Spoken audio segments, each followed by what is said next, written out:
নমস্কার বন্ধুরা, চলে এসেছি আজকে দেখো অল্প কটা শিম নিয়ে।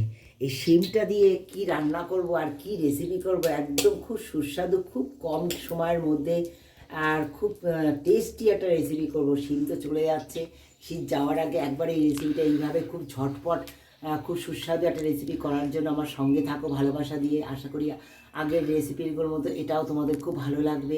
পাশে থেকে অবশ্যই দেখো। দেখো শিমগুলো সুন্দর গোটা গোটা রেখে দিয়েছি, খুব ভালো করে এরকম আলুতে দেখে দেখে বেছে নিয়েছি। হ্যাঁ, সব কটা ধুয়ে নিয়েছি।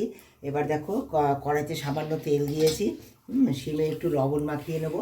এইটা লবণ দিয়ে দিলাম। লবণ দিয়ে আমি এটা শিমটা হালকা করে নিয়ে দেবো। গোটা গোটা শিমগুলো একটু হালকা করে ভেজে নেবো। শিমগুলো কিন্তু খুব বেশি ভাজবে না, তাহলে কি না এর স্বাদটা একদম নষ্ট হয়ে যাবে। এই যে রান্নাটা করবো না, এর স্বাদটা একদম নষ্ট হয়ে যাবে। খুব কম মানে ভেজেছি, মানে হালকা করে ভাজতে হবে। মানে খুব কমও না, খুব বেশিও না, পুড়ে যাতে না যায়, একদম লক্ষ্য রেখে ভাজতে হবে বন্ধুরা। হ্যাঁ দেখো, এবার ভেজে নিয়েছি হালকা করে। এবার দিয়ে দেবো আমি একটা দারুচিনি ফোড়ন। হ্যাঁ, দারুচিনি ফোড়ন দিয়ে দিলাম। কুচি দিয়ে দেবো বন্ধুরা। একটা শুকনো লঙ্কা দিয়ে দিচ্ছি।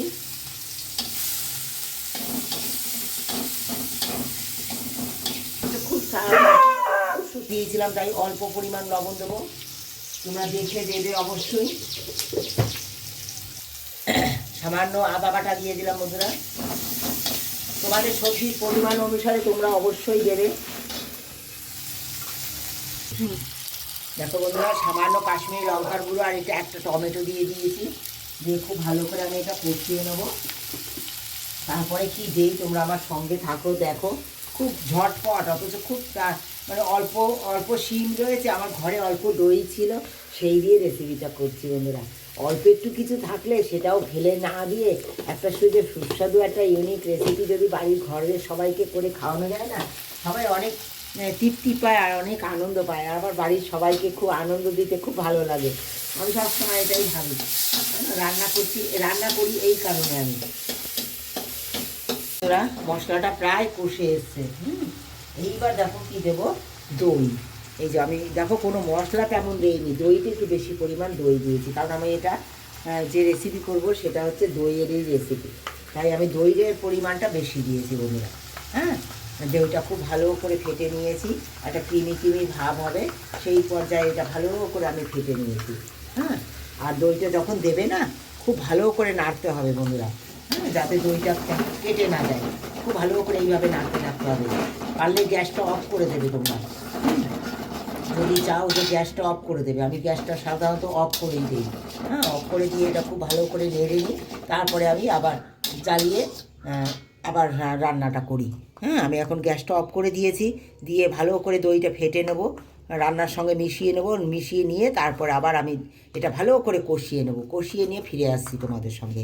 আর এদিকে দেখো আলুটাও আমি ভেজে নিয়েছি, হালকা করে আলুটা এরকম বড় বড় করে কেটে এইভাবে আলুটা অল্প পরিমাণ আলু এইভাবে হালকা করে ভেজে নিয়েছি বন্ধুরা। এবার একটু চিনিও দিয়ে দেবো আমি অল্প পরিমাণ, যেহেতু দই দিয়েছি তাই অল্প চিনি দিয়ে দিলাম। ভালো করে আমি এটা কষিয়ে নেবো সুন্দর করে। মশলাটা একদম কষে গেছে 90%। এবার দেখো শিম আর আলু দিয়ে আমি একটু কষিয়ে নেব। আর আমি এতে কোনো জল দেবো না বন্ধুরা। হ্যাঁ, সব কিছু দেওয়া হয়ে গেছে। এটা যে এই যে থিকনেসটা ঠিক এরকমই থাকবে। এটা আমি শিম আজ এরকম বসিয়ে রেখে দেবো। হ্যাঁ, কোনো জল দেবো না। এই যে জল দিয়ে আমি কষিয়েছি তোমরা দেখেছো, সামান্য জল দিয়েছিলাম তোমাদের অফ ক্যামেরায়, সামান্য জল দিয়ে এটা কষিয়েছি। কষানোর পরে যে জলটা, এই যে জল জল ভাবটা আছে, এতে এরকমই থাকবে। হ্যাঁ, এটা এরকম আমি ঢেকে দেবো, এইভাবে ঢেকে দেবো। এটা ঢেকে দিয়ে এটা 2 মিনিট আমার হবে। একদম সিম আজে, দেখো ছোটো গ্যাসে সিম আজে বসিয়ে দিয়েছি। এইটা সিম আজে এইভাবে 1 মিনিট 2 মিনিট হওয়ার পরে এটা একদম রেডি হয়ে যাবে। সমস্ত কিছু শিম আলু সব গলে যাবে, একদম রেডি হয়ে যাবে। 2 মিনিট হয়ে গেছে বন্ধুরা, ঢাকনা খুলে দেখো কেমন হয়েছে। একদম কত সুন্দর এসছে, দেখো ফ্লেভারটা কত সুন্দর দেখতে হয়েছে। দেখো শুধু শিম আলুর রেসিপিটা আমি এবার নামাবার আগে দেখো বন্ধুরা একদম তৈরি হয়ে গেছে, সমস্ত কিছু গলে গেছে। এবার আমি দিয়ে দেবো নামাবার আগে কাঁচা পাকা লঙ্কা। হ্যাঁ, দিয়ে এটা একদম সিম আজে আমি এটা একদম গ্যাস অফ করে দিয়ে এবার এটা অফ করে দেবো আমি। একদম রেডি, নামাবার জন্য একদম সার্ভ করার জন্য রেডি। আর কিচ্ছু প্রয়োজন নেই। কেমন লেগেছে রেসিপিটা একটা কমেন্ট দিয়ে জানিও। দই শিম যদি কেউ না খেয়ে থাকো, একবার শিম শেষ হওয়ার আগে এই দই শিমটা এইভাবে একবার করে খেয়ে দেবো। একদম তেল মশলা আমি দেখেছো কম দিয়েছি, মশলা তো দেইনি, কোনো ধনের গুঁড়ো জিরের গুঁড়ো কোনো রসুন কিছুই দেয়নি, জাস্ট একটু আদা বাটা একটু পেঁয়াজ দিয়ে রান্নাটা করেছি। কত কীরকমভাবে করলাম দেখলে কত সুন্দর হয়েছে রান্নাটা। একবার এইভাবে করে খেয়েও, আশা করি তোমাদের খুব ভালো লাগবে।